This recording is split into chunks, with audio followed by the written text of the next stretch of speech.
My golden Bengal, I love you. Forever your skies, your air make music in my heart. My golden Bangla, I love you. In the spring, the song from your mango groves makes me mad with joy. In autumn, in the full fields, what did I see? I saw a beautiful smile, golden Bangla. What radiant beauty, what sublime shade, what affection, what emotional attachment your mantle has spread from the roots of the banyan tree to the river banks. Oh, Mother, the flow of words from your lips strikes my ear like a stream of nectar. When there is a hurt expression on your face, I am immersed in tears. Oh, my Bangla, I love you. In this perfect home, I have spent my childhood. By mingling with the dust and the mud of your land, I consider my life fulfilled. At the end of the day, in evening time, when you light the lamp at home, then I leave everything and run to your lap. Oh, my golden Bangla, I love you. Those words, now the national anthem of Bangladesh, were written by a Bengali poet who died 30 years ago. The country of which he wrote has seen more hate than love in the last year. Today, another man is charged with the job of returning East Bengal to the state in which the poet really imagined it. His name is Sheikh Mujibur Rahman, Prime Minister of Bangladesh. Still, we are human beings. We don't like to take revenge against anybody. We want to say, we want to live like human beings, as a free, independent country, and Bangladesh is a reality.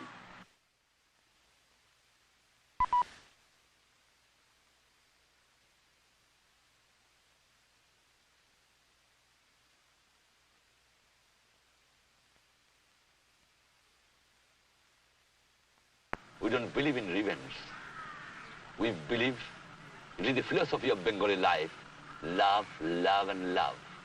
It was known as East Pakistan. It is now called Bangladesh.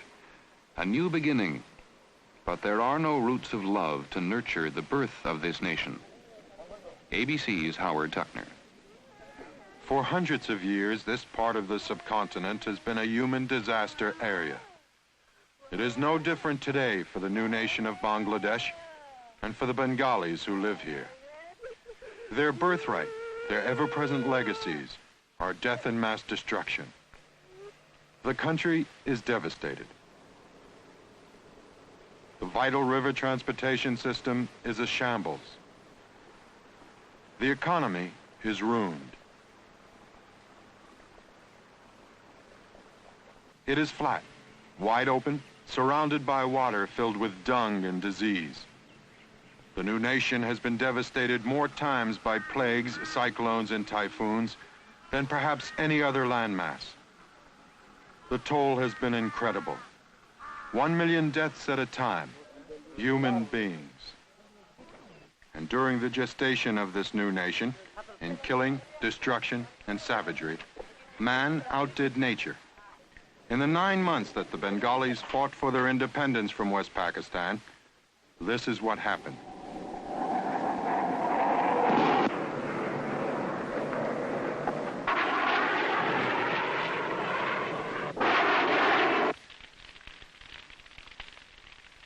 Pakistani forces in Bengali supporting the Pakistanis massacred Bengali civilians.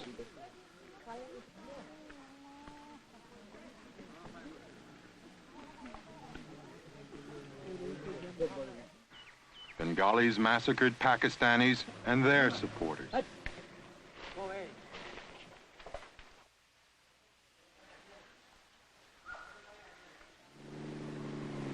The Indian Army and Air Force came in on the side of the Bengalis.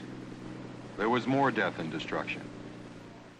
In thousands of Milais, rampages that made Milai look like a tea party, millions of people died here, and a large portion of the world seemed to shut its eyes and its mind to what was happening.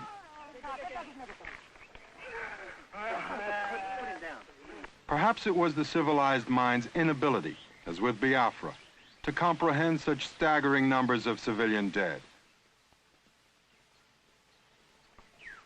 Or perhaps it was more simple, that because the massacred were Bengalis and Pakistanis, because they lived in the strange, faraway lands of the Asian subcontinent, perhaps because they were not Caucasian, somehow they were subhumans, and that all this really didn't matter much.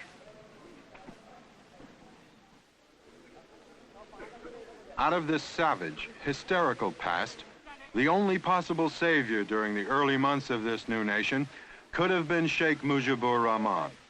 To the emotional Bengalis, he's a man of the people, but no mere mortal. To them, he's a godlike man of the people. They need him desperately. He's their only real hope right now. My people loves me. People have respect me. The people have confidence on me and my party. And I know that so long I am here, my people will continue their support. When Sheikh Mujib returned here after 10 months of imprisonment in West Pakistan, the fragile future of Bangladesh was thrust in his hands. Also, the new nation's only Cadillac automobile. He named himself Prime Minister, Minister of Defense, Minister of Home Affairs, Minister of Information. He does not seem uncomfortable with all that power and adulation. My power depends on the love and affection of my people. And I've got the love and affection of my people. I don't know whether any leader in any country has got so much love and affection that my people love me. Sheikh Mujib has been stretching the love image a long way during these early days. He's been getting some good things done this way. But the question is, how far can Bangladesh go on little more than love? The real danger is that Sheikh Mujib, caught up in all the glory and adulation, truly believes himself that the power of his charisma is enough to solve the immense problems confronting Bangladesh. Though many of the Bengali freedom fighters, the Mukti and Mujib Bahini, have turned in their arms, as directed by Sheikh Mujib, many others like these still hold on to their automatic rifles. One day they may decide that the country is not being run to their liking. They may want to use these weapons again. One of these boys was telling me, we do not have faith in the Bangladesh force, we do not have faith in the police, we do not have faith in the government. It's only we who are the real inheritors of this independence, and it's only we who are the real fighters. The Bengali bloodlust still runs deep and hot against non-Bengalis, like these Biharis, who are suspected of sympathizing with the Pakistanis. 1 million of the minority Biharis still find themselves in Bangladesh.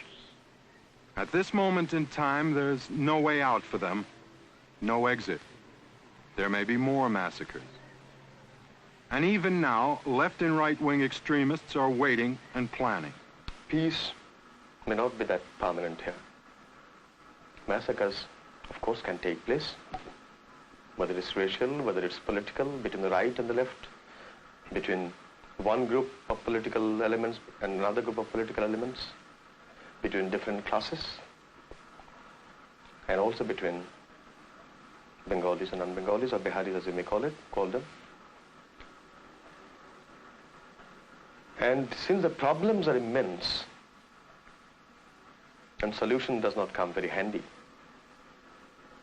it's a gigantic task for any government to solve these problems. Convulsions of a political nature will take place year after year. That's my personal belief. Year after year. Year after year. Perhaps Sheikh Mujib's inspiration, his magic, will prevent this. Almost every Bengali and government official says the Sheikh has no weakness. They say he's perfect. Almost everybody in Bangladesh says this, and genuinely seems to believe it. Almost everybody, but not Sheikh Mujib's closest confidant, the Minister of Law for Bangladesh, Kamal Hussain. We put this question to him. Now, all men have their weaknesses. What do you think might be Sheikh Mujib's? He cannot be perfect.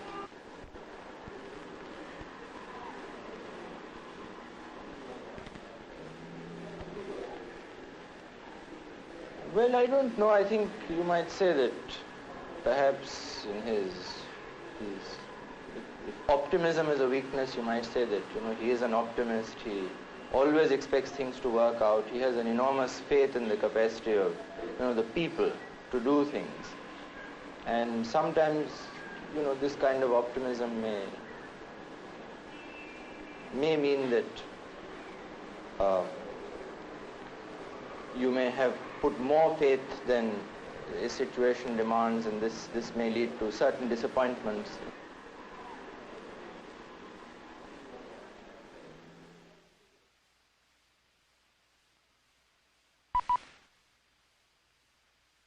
On the subcontinent, it is a small nation, bound to India by time, tradition, and need. ABC's Peter Jennings. No one remembers when nature first began to punish Bangladesh, but the recollection of yet another cyclone in November 1970 is still fresh for those who see it now as having been a prelude, a precursor of what was to follow 4 months later. The following March, however, it was man, not nature, set loose to ravage the land and the people of Bengal. Television was never allowed to record the barbarism itself, only the byproducts. Between 5 and 10 million people fleeing from something we could only see in their faces. The border states of India were soon pockmarked with slums they called refugee camps. This, though it was hard to believe, was better than what they had left behind. For some, it was still not enough. Many escaped death by violence to find only death by disease. All the good intentions of a sympathizing world never did solve the problems of sanitation and overcrowding.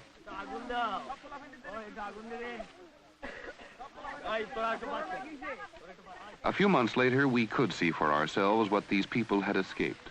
We began to understand what they had told us with their eyes. Those of them who became guerrillas had fought for many months. The Indian Army had fought officially for 13 days. Then it was over. Bengal was beautiful again. For many, more beautiful than it had ever been before. It is presumptuous and no doubt impossible to attempt judgment of this nation at such an early date.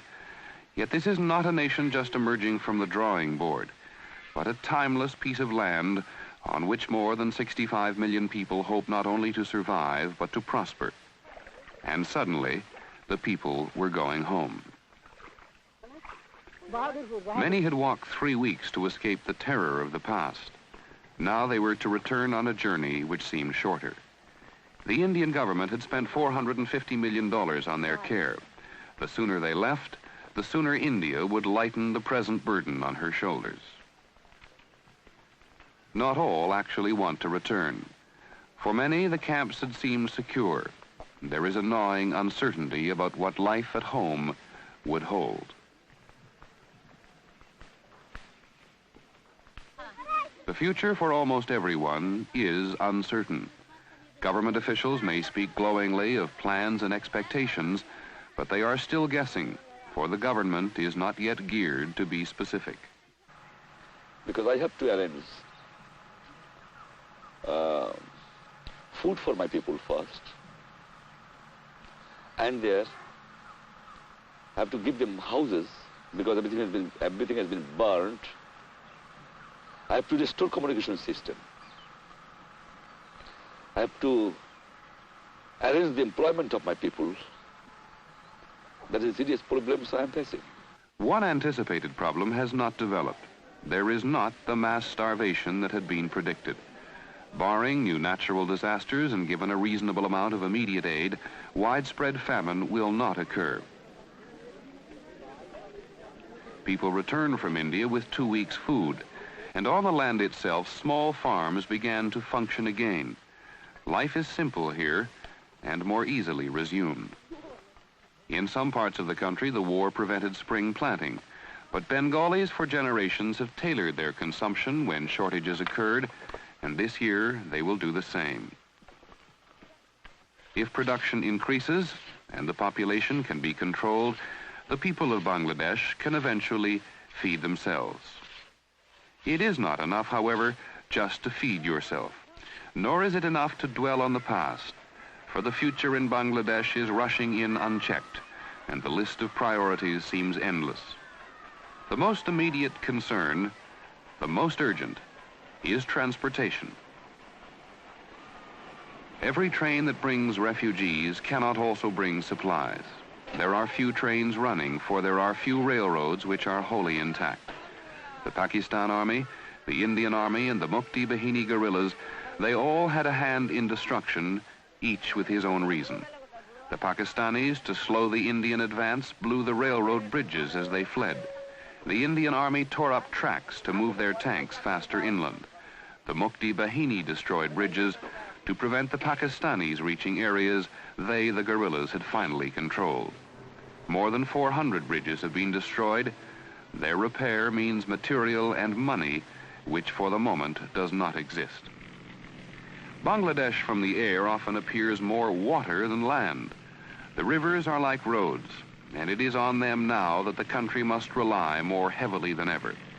But even here, there are problems. Unused for months, many have silted up.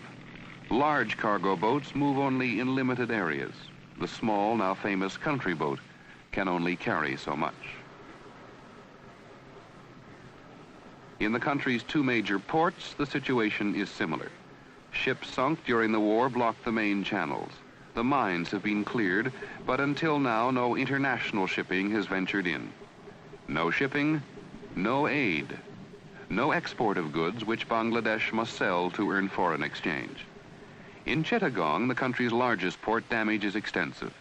The Indian Air Force struck hard at the port facility, and new construction here must be added to a long, distressing list of needed repairs everywhere. Chittagong is a stark example of Bangladesh's long-term problem, for even if the port were ready to run, it is doubtful if it could function fully. The skilled jobs here, as with transportation, as with industry, were handled by non-Bengalis. They were from West Pakistan, or they were the now hated Biharis. Having chosen the side of the Pakistan Army, they are no longer welcome. They are the new pariahs in the new society. Sheikh Mujib maintains with angry naivete that if his people can fight a war, they can run a country. The reality of running a crane or piloting a ship has not yet seeped through the national euphoria. From this port at Chalna must soon begin to flow the country's principal export of jute. Here again, the channels are blocked, the rivers silted up. Bangladesh is rich in jute, the golden crop for rope and burlap. It is on jute that the economy will largely rely. Europeans have agreed to buy everything the country can produce, but at the moment the mills are hardly running. Some are closed altogether, others working at half speed and thereby half production. Here again, non-Bengalis had provided the talent. They no longer work. Here again, even if you produce, you must ship. And remember the transportation crisis. It is still a matter of guesswork how much jute can be produced or how much the world will need. It is not guessing to know that without its earning power, the need for aid will increase. Even so, Sheikh Mujib talks somewhat naively about his country's potential. I have very good exportable commodities like jute, like tea, like hygiene schemes, fish. I have forest goods. I can export many things. I can earn huge amount of foreign exchange. But these people have destroyed. I have to reorganize it and start working for that. The Russians have promised massive aid, and so have the Indians. But Indian economists shudder at the figures. $2 billion annually for 5 years, they guess, must come from a country with shortages of its own. Yet more than any other country, it is India which must ensure the viability of the new and partly Indian-created neighbor. 2 billion, 5 billion, 10. With Bangladesh barely a month old, the figures for the future are as unreliable as those for the past. No one really knows how many refugees, how many dead, how many raped. Nor do they know what they need for the future, only that they need. What is evident is that the country is bankrupt in everything but spirit, and the spirit, for the moment at least, seems to make everything possible. I'll be able to do it because my people who can give their life for their liberation, they will cooperate. And people cooperation is the most important thing. And you have seen that everybody in this country is cooperating with me. Soon enough, the freedom will require a back-breaking commitment. Bangladesh has a population denser even than India. Of 35 million acres suitable for cultivation, only 6 can be farmed this year. When 500,000 people were killed in a cyclone, their number was born again in 87 days. The economic stability for these people is the only thing that can guarantee their political stability. Without it, they risk anarchy, a new convulsion to shatter the subcontinent and send these people like tumbleweed, drifting into oblivion again. The United States was not the only superpower that found itself backing the losing side, morally and militarily, in the war that led to the creation of Bangladesh. Peking also had given its support to Pakistan, and like Washington, may have found itself frozen to its course when the Soviet Union signed a treaty of friendship with India last summer. During the past decade, United States policymakers have had little success in Asia. Now, here in the subcontinent, Washington's prestige and influence have declined sharply for having sided with its longtime ally, Pakistan, sparking anti-U.S. and pro-Soviet demonstrations. The U.S.-Pakistani relationship during the Indo-Pakistan War may have been reinforced by the part Pakistan played in helping Henry Kissinger arrange President Nixon's trip to China. So what Russia is concerned, they stood by us. They gave veto. They helped us. My friendship will continue. That does not mean that I cannot be friendly with other countries also, because I believe in non-aligned, neutral, independent foreign policy. And I am not going to sell my freedom to anybody, whoever it might be. They are courageous words, and Sheikh Mujib may try hard to fulfill that pledge. But because of the dismal state of the Bangladesh economy, they may turn out to be empty words. Foreign aid often means foreign ties. The Soviet Union already has recognized Bangladesh, has started sending in small amounts of food and material. Every day the Bengalis seem to owe more and more to the Soviets. United States leaders are not expected to recognize Bangladesh or to send aid for quite some time. They should have come forward, at least for the sake of humanity, to save my unfortunate people. Unarmed civilians were killed by the barbarous army of Pakistan. We expected, as a democratic nation, that the United States administration should have been protested, at least to say that don't do this at least for the sake of humanity. I am sorry. They have not done it. Sheikh Mujib wants U.S. aid desperately. In interviews, he tries to mask his feelings about the U.S. government, but on occasion, they explode. You are a very powerful country. I know that. But power comes from the people, you remember it. You have a sufficient force in Vietnam. What you have done? You have fought. You have fought. You have failed to conquer it. People are against it. Who can produce the best mechanized army in the world? American government. But you have sent everything to the Vietnam. Is it possible for you to conquer it? No.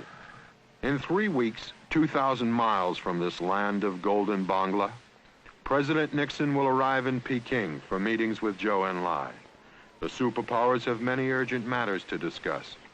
The future of Bangladesh and its people may not be high on the list of priority subjects, if Bangladesh is on the list at all. And when the Peking meetings end, they will still be here, waiting for the next cyclone, the next typhoon, the next massacre, and the next day of hope.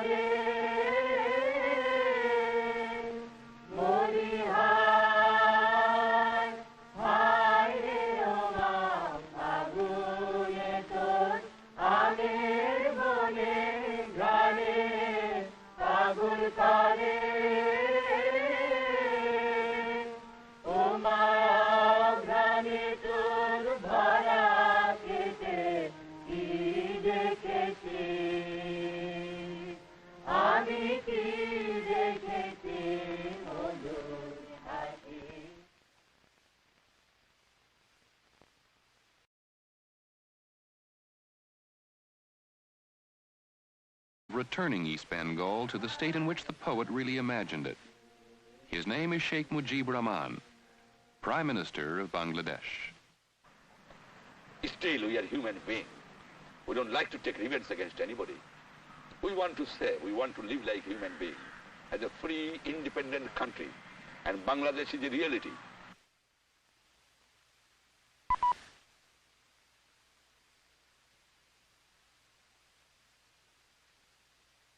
Eyes, your air make music in my heart. My golden Bangla, I love you. In the spring, the song from your mango groves makes me mad with joy. In autumn, in the full fields, what did I see? I saw a beautiful smile, golden Bangla. What radiant beauty, what sublime shade, what affection, what emotional attachment.